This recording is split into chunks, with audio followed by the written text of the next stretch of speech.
제가 몇 가지 나열하는 것들의 공통점이 무엇인지 한번 생각해 보십시오. 나쁜 남자, 나쁜 여자, 나쁜 녀석들, 나쁜 사마리아인들. 여기까지 나오면 뭐 감이 잡히지 않습니까? 우리 국내에서 상영되었던 영화 제목입니다. 그 외에도 이 나쁜이 들어간 그 영화들이 참 많죠. 범죄와의 전쟁, 나쁜 놈들의 전성시대.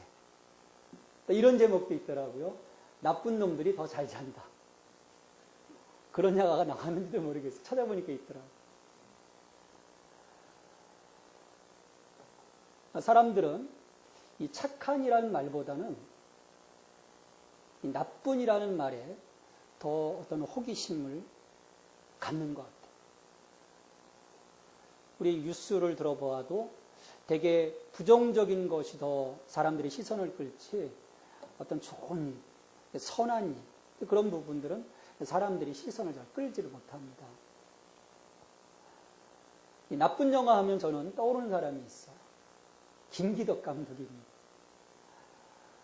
이번에 그 피에타라는 영화를 가지고 베니스 영화제에서 황금 사자상을 수상을 했습니다.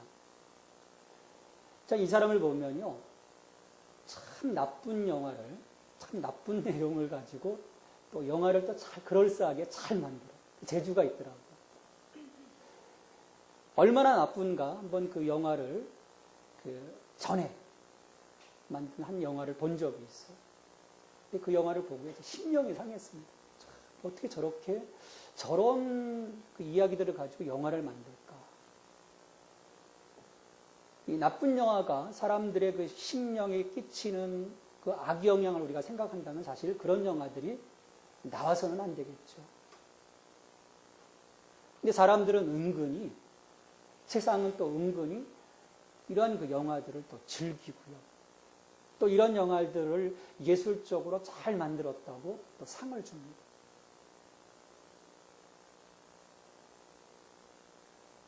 사람들 논리는 또 이거예요. 그건 그냥 비현실적인 일이고, 다른 세상의 이야기이고, 또 사람들의 마음속에는 어떤 마음이 있냐면, 내 주변에는 그런 일이 벌어지고, 또 그런 나쁜 사람들이 이렇게 포진해 있는 것이 아니라, 선하고 좋은 사람들이 있기를 바라는 게 또 사람들의 마음입니다. 참 이기적인 것이죠. 여러분은 다른 사람들에게 어떤 사람입니까? 좋은 사람입니까? 아니면 나쁜 사람입니까?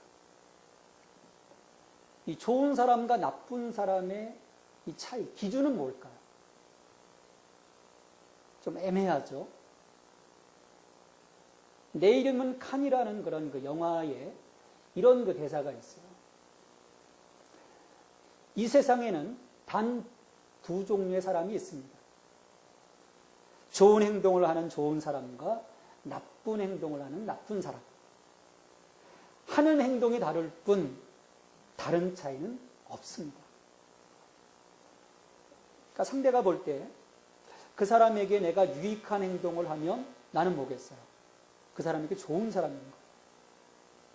내가 유해한 행동을 하면 나는 그 사람에게 나쁜 사람인 거죠.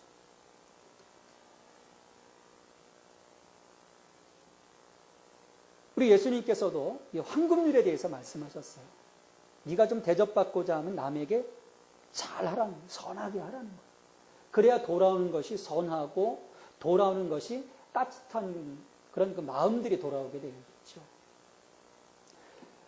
결국은 상대에게 내가 어떤 행동을 하고 있느냐, 그게 중요합니다. 저 사람에게 내가 어떤 행동을 하고 있느냐.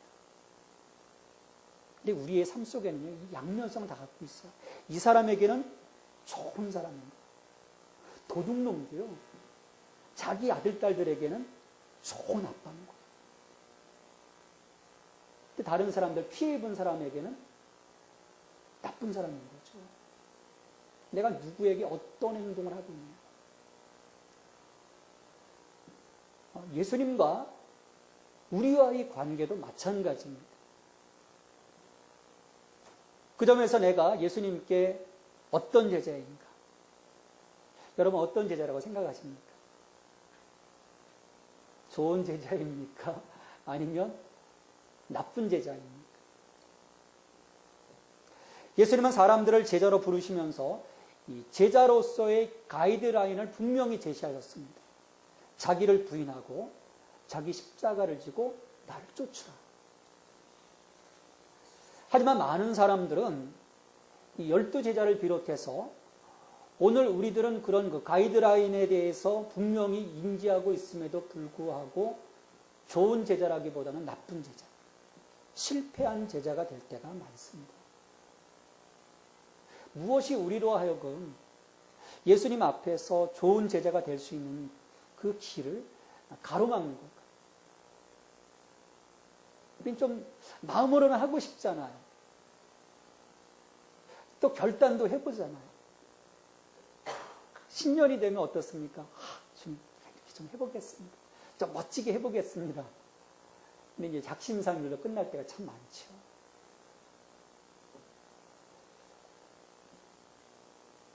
오늘 본문은 그 6월절 식사의 장면이 그려지고 있습니다. 그 전날 그 마리아가 예수님께 부었던 그 나드향, 아직 그 예수님의 그 몸에서 그 향이 배어나오는 그 6월절 저녁에 예수님은 제자들 다 모으셨어요. 그리고 그 먼지에 더럽혀진 12제자의 발을 하나씩 다 씻겨주셨습니다. 그리고 제자들과 마지막 이 6월절 만찬을 하시기 위해 만찬의 자리, 식탁의 자리에 앉으셨어요. 그리고 예수님께서 떡을 들어 축복하시고 떼어서 제자들에게 나누어 주시면서 말씀을 하십니다. 받으라.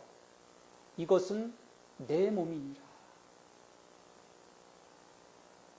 이 말씀은 지금까지 예수님과 6월절 식사를 여러 차례 했지만 그 이전에 전혀 듣지 못했던 생소한 말씀이었어요.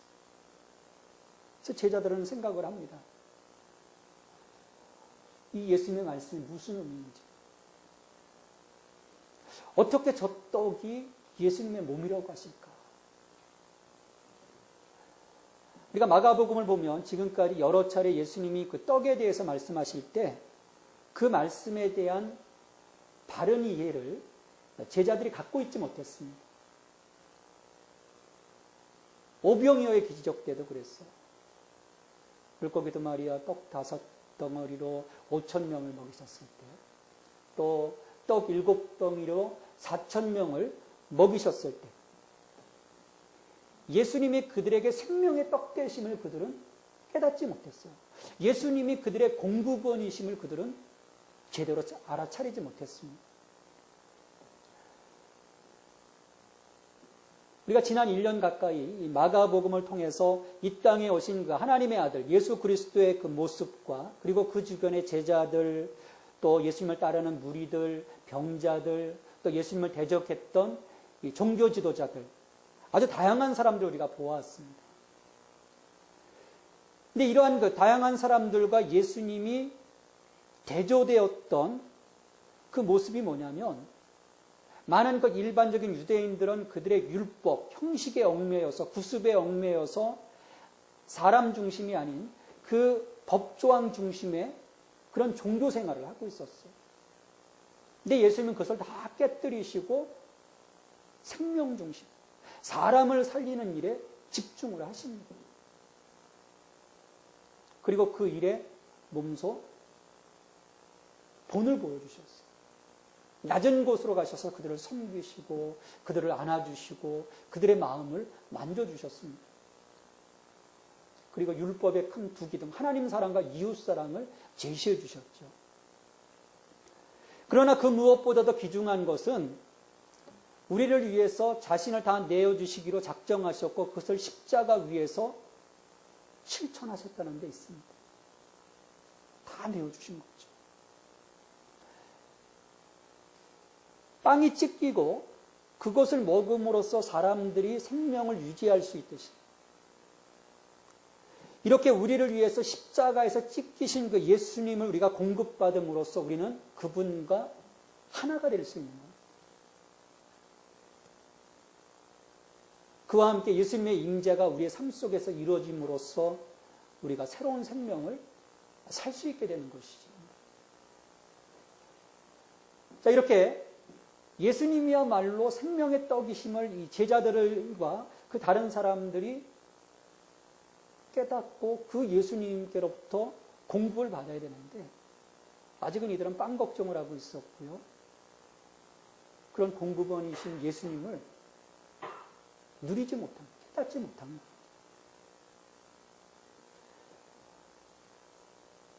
자, 이렇게 의아해하는 제자들에게 떡을 나눠주신 다음에 다시금 잔을 나눠주시면서 축복도 하시고 잔을 나눠주시면서 또 말씀을 하십니다. 이것은 많은 사람을 위하여 흘리는 나의 피, 곧 언약의 피입니다. 예수님은 이 말씀을 통해서 자신의 죽음이 하나님을 향한 새로운 희생제사임을 말씀하시는 겁니다. 피 없이는 제사함이 없다고 하셨습니다. 그리고 앞으로 더 이상의 희생제물이 필요가 없는 것입니다. 왜냐하면 예수 그리스도의 피로 모든 제사함이 단번에 이루어졌기 때문입니다. 이처럼 우리의 제사함이 예수 그리스도로 통해서 이루어지고 그 보혈을 지나서 하나님께로 우리가 나갈 수 있는 새로운 길, 구원의 길이 열린 것입니다. 이게 예수님께서 우리에게 보여주시는 복음이에요. 이렇게 예수님은요, 자신의 몸을 내어주심으로써, 자신의 그 생명을 내어주심으로써, 희생하심으로써 사람들을 살리셨습니다. 제자들을 보면 예수님의 그 희생을 따르지 못합니다. 곳곳에서 막아서잖아요. 그리하시면 안 됩니다. 자, 베드로 같은 경우는 사탄아, 내 뒤로 물러가라. 꾸중까지 듣게 됩니다. 예수님의 길을 따라가지 못했어요.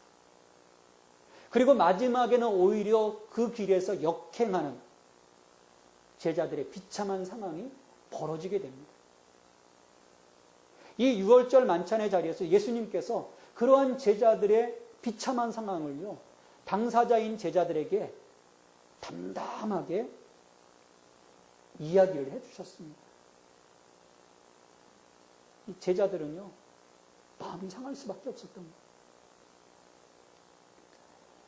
예수님께서 이처럼 제자들에게 떡을 주시면서 이것은 내 몸이다, 또 잔을 나누시면서 이것은 나의 피고 언약의 피니라 말씀하시기에 앞서서 제자들과 함께 식사하면서 제자들을 바라보시면서 이야기를 하셨습니다.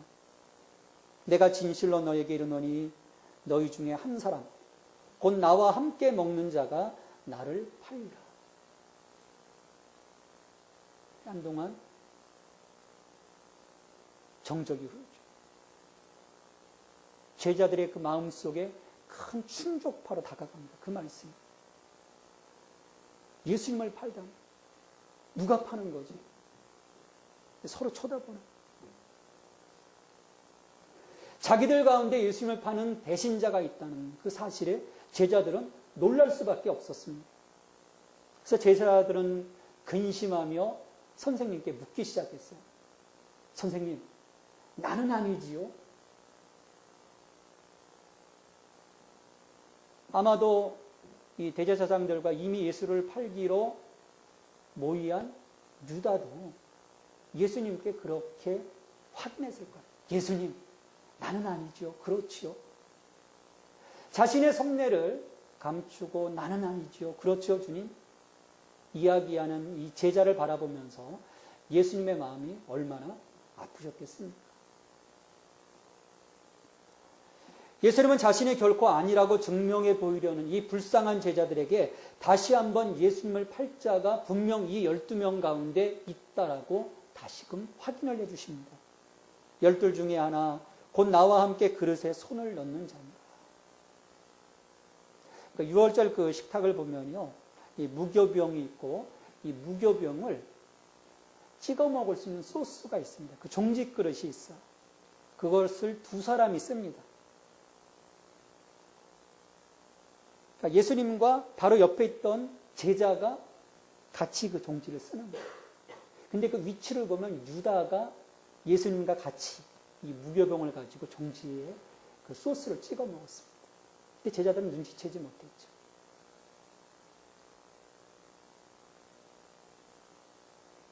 이런 말씀을 들었으니 제자들이 유월절 만찬 내내 음식이 제대로 들어갔겠습니까? 그냥 먹는 둥 마는 둥 잔치를 마쳤어요. 그리고 감람산으로 예수님과 함께 올라가면서 오늘 말씀 보면 찬미하였다라고 얘기를 합니다. 입으로는 찬미했지만, 입으로는 하나님을 찬송했지만 그 마음은 어땠겠어요? 누가 예수님을 팔까? 왜 예수님을 팔지? 도대체 누구에게 판다는 거야? 그렇게 생각에 잠겨있는 이 제자들에게 예수님은 다시 한번 청천벽력과 같은 말씀을 합니다. 얘들아, 너희가 다 나를 버릴 것이다. 순간 베드로가 화가 났습니다. 앞전에서도 예수님을 팔 자가 제자들 가운데 있다고 하셨는데 이번에는 모두가 예수님을 버리고 도망간다고 말씀하시니까 마음이 무척 상하네요. 아니 도대체 예수님이 우리를 이렇게 못 믿으시는구나. 그 생각에 베드로는 예수님께 강력하게 말씀하였습니다. 다 버릴지라도 예수님, 다른 제자들이 다 버릴지라도 나는 그리하지 않을 것입니다. 그럼 얼마나 멋집니까? 그와 같은 강력한 그 베드로의 의지에 예수님은 베드로를 믿어주시고 그 결단에 동의해 줄 거라고. 아마 베드로 자신은 그렇게 알았을 거예요. 이야, 베드로야, 너밖에 없구나. 네가 나의 참 스승이다. 나 예수님은 한술 더 떠서 베드로가 예수님을 부인할 것이라고 말씀을 합니다. 내가 진실로 내게 이르노니 오늘 이 밤 닭이 2번 울기 전에 내가 3번 나를 부인하리라.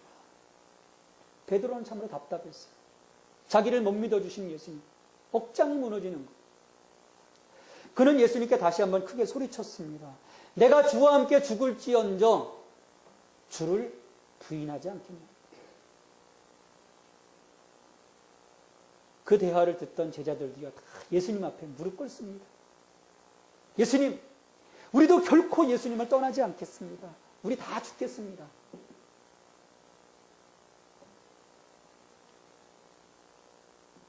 하지만 예수님은 서로 예수님 앞에서 그런 일은 전혀 없을 거라고 말하고 있는 제자들을 긍휼의 눈으로 묵묵히 바라보기만 하셨습니다. 자, 이렇듯 예수님의 제자들은 예수님 앞에서 자신들에게 신실한 상태를 유지할 수 있는 능력이 있다고 확신하였습니다. 나는 신의를 지킬 수 있습니다. 나는 이 믿음을 지킬 수 있습니다. 하지만 제자들이 이와 같은 헛된 맹세는 그들이 아직도 볼 것을 보지 못했고 아직도 준비되지 못한 상태임을 드러내주는 그런 모양입니다. 더욱이 베드로 같은 경우는요, 다 버릴지라도 나는 그리하지 않겠나이다. 훌륭한 것 같지만요, 거기에는 이기주의적인 마음이 들어가 있습니다. 공동체는 같이 가야죠. 같이 살아야죠.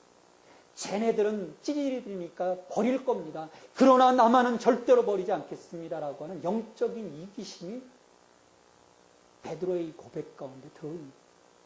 그리고 뿐만 아니라 하나님의 능력이 아닌 자신의 능력을 지금 믿고 있는 겁니다. 내가 어떤 사람입니까? 내가 할 수 있습니다. 하지만 이렇게 자신의 능력을 의지하고 충성을 다짐한 제자들은 단지 몇 시간 뒤 스스로 그들의 결단을 다 뒤집어 버립니다. 여러분, 이게 우리들의 모습이에요. 주님, 내가 주님만을 위해 살겠습니다. 어디든 죽게 가오리다. 아골골짝 빈들이라도 다 뒤집어 버립니다. 최선의 선택이 아닌 가장 나쁜 선택을 우리가 하게 됩니다. 결국 가룟 유다는 감람산에서 기도하시던 예수님께 다가가서 가증스럽게 입을 맞추어서 이 대제사장의 종들이 예수님을 잡을 수 있도록 예수님을 파는 자가 되었습니다. 그 순간 제자들은 예수님을 버리고 다 도망을 갔습니다. 어떤 제자는 빨개벗고 도망갔어요. 겉옷을 벗어던져 나 살려라. 얼마나 처절합니까? 결국 그곳에 예수님만이 홀로 남으셨어요. 그리고 그렇게 자신하던 이 베드로도 결국 예수님을 3번 부인하고 맙니다. 이렇게 예수님과 함께 죽겠다고 하던 제자들, 이런 제자들은 예수님을 버리고 예수님을 부인하고 예수님을 팔았습니다. 3년을 예수님과 함께하며 훈련받은 제자들이 이 세상에 가장 훌륭한 스승 밑에 있던 제자들인데 무엇이 문제였기에 이리도 마지막 비참한 모습으로 무너지고 말았을까?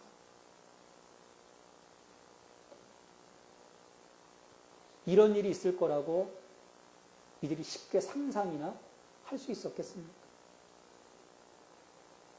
예수님이 잡히시기 전 감람산으로 가신 것은 예수님이 기도하기 위해서였습니다. 성경을 보면 예수님은 언제나 습관처럼 습관을 쫓아 기도하셨다 말씀을 합니다. 여러분, 기도가 습관입니까? 여러분의 습관이 되고 있습니까? 습관처럼 습관을 쫓아 기도하셨다. 그날도 예수님은 마음이 무척 힘이 드셨습니다. 제자들에게 그런 상황들을 말씀해 주시고 아우성치는 제자들의 모습을 보면서 이제 곧 짊어져야 될 그 십자가의 그 무거운 짐 때문에 예수님의 마음은 무척 힘이 드셨어요. 더군다나 그것을 알지도 못한 채 건드렁거리는 이 제자들, 마음이 아프셨죠. 그런 제자들에게 가시던 길을 멈추고 말씀을 합니다. 내가 기도할 동안에 너희는 여기에 앉아 있어라. 이미 유다는 대제사장들에게로 갔고 남은 8명의 제자들, 8명의 제자들을 한 무리 지어서 그 자리에 앉도록 하셨어요. 여러분, 앉아서 노닥거리라고 예수님이 거기에 있게 하신 게 아니에요. 기도하라는, 예수님의 기도에 동참하라는 것입니다. 그리고 베드로와 야고보와 요한, 이 세 사람을 데리고 앞으로 조금 더 나가십니다. 그리고 이제 세 사람에게 예수님의 그 마음을 고백하세요. 내 마음이 심히 고민하여 죽게 되었으니 너희는 여기 머물러 깨어있으라 말씀을 하십니다. 예수님의 마음이 얼마나 힘든지 그 순간 베드로, 야고보, 요한은 느낄 수 있어야 됐습니다. 예수님 정말 힘들어하십니다. 지금 뭔가 다가오고 있구나. 영적으로 민감했어야 됩니다. 또 예수님은 그것을 기대하며 같이 기도에 동참할 것을 기대하면서 세 사람에게 깨어있으라고 말씀하십니다. 그리고 예수님께서는 그 3명의 제자들보다 조금 더 앞에 더 나가셔서 땅에 엎드려 피땀을 흘리시면서 기도하셨습니다. 아버지께는 모든 것이 가능하오니 이 잔을 내게서 옮기시옵소서. 그러나 나의 원대로 마시옵고 아버지의 원대로 하옵소서. 기도를 마치시고 돌아와서 보니 깨어있으라고 말씀하셨지만 베드로, 야고보, 요한은 잠들어 있었습니다. 그들에게 말씀하십니다. 시몬아 자느냐, 내가 1시간도 깨어있을 수 없더냐. 시험에 들지 않게 깨어있어 기도하라. 마음에는 원이로되 육신이 약하도다. 예수님은 제자들의 연약함을 다 아셨습니다. 제자들은 예수님을 버리고 달아날 것이고 베드로는 부인하게 될 것입니다. 이렇게 닥쳐올 시험에 빠지지 않도록 예수님은 제자들로 하여금 기도하라고 하셨어요. 그러나 안타깝게도 저들은 1시간도 깨어서 기도할 수 없었습니다. 그렇게 세 차례 예수님은 간절함으로 기도하셨지만 그때마다 제자들은 육신의 피곤한 앞에서 그 기도에 동참하지 못했습니다. 여러분, 여기에 제자들의 문제가 있습니다. 여기에 바로 우리들의 문제가 있습니다.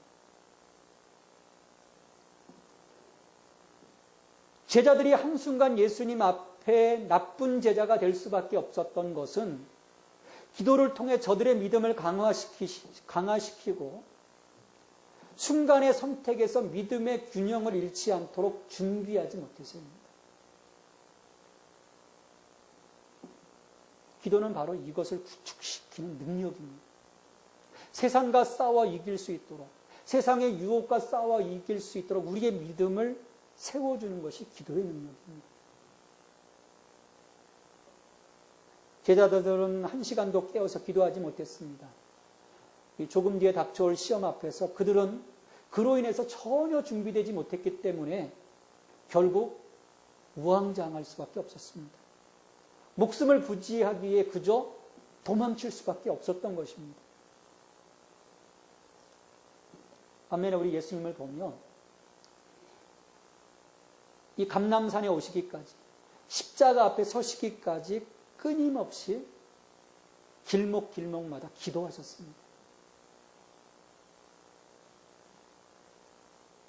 광야에서 금식 기도하시고 사탄의 유혹을, 시험을 받기 전에 우선 기도하셨잖아요. 금식하며 기도하셨잖아요. 또 대중들이 왕으로 예수님을 추대하고자 하는 그 자리에서도, 또 예루살렘에 입성할 때 환호하던 군중들로부터 자신의 길을 지키시기 위해서, 그리고 홀로 가야 하는 이 십자가 앞에 서기까지 예수님은 끊임없이 기도하셨습니다. 왜 기도하셨을까요? 하나님과 동등되신 분인데 왜 기도하셨습니까?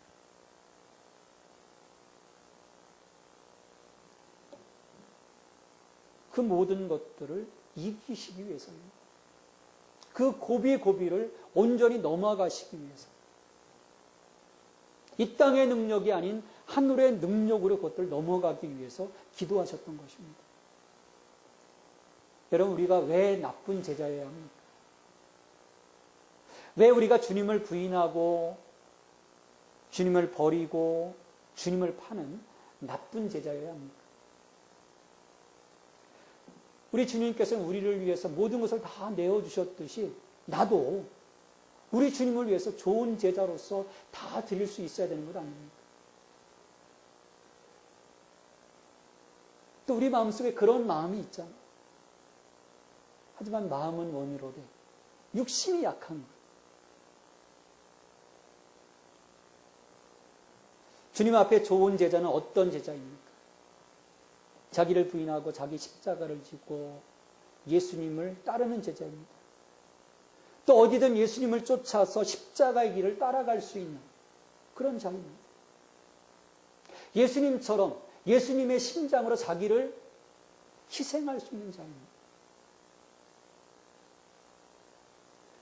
그러나 이것은 우리의 능력, 우리의 의지, 우리의 결단만으로는 결코 이룰 수 없습니다.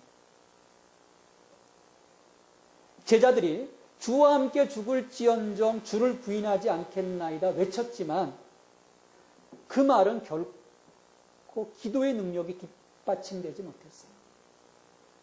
그렇게 기도의 능력이 뒷받침되지 못한 말은 공허한 소리로 퍼져가 버립니다. 공허한 소리가 돼요. 우리가 수많은 결심들 하잖아요.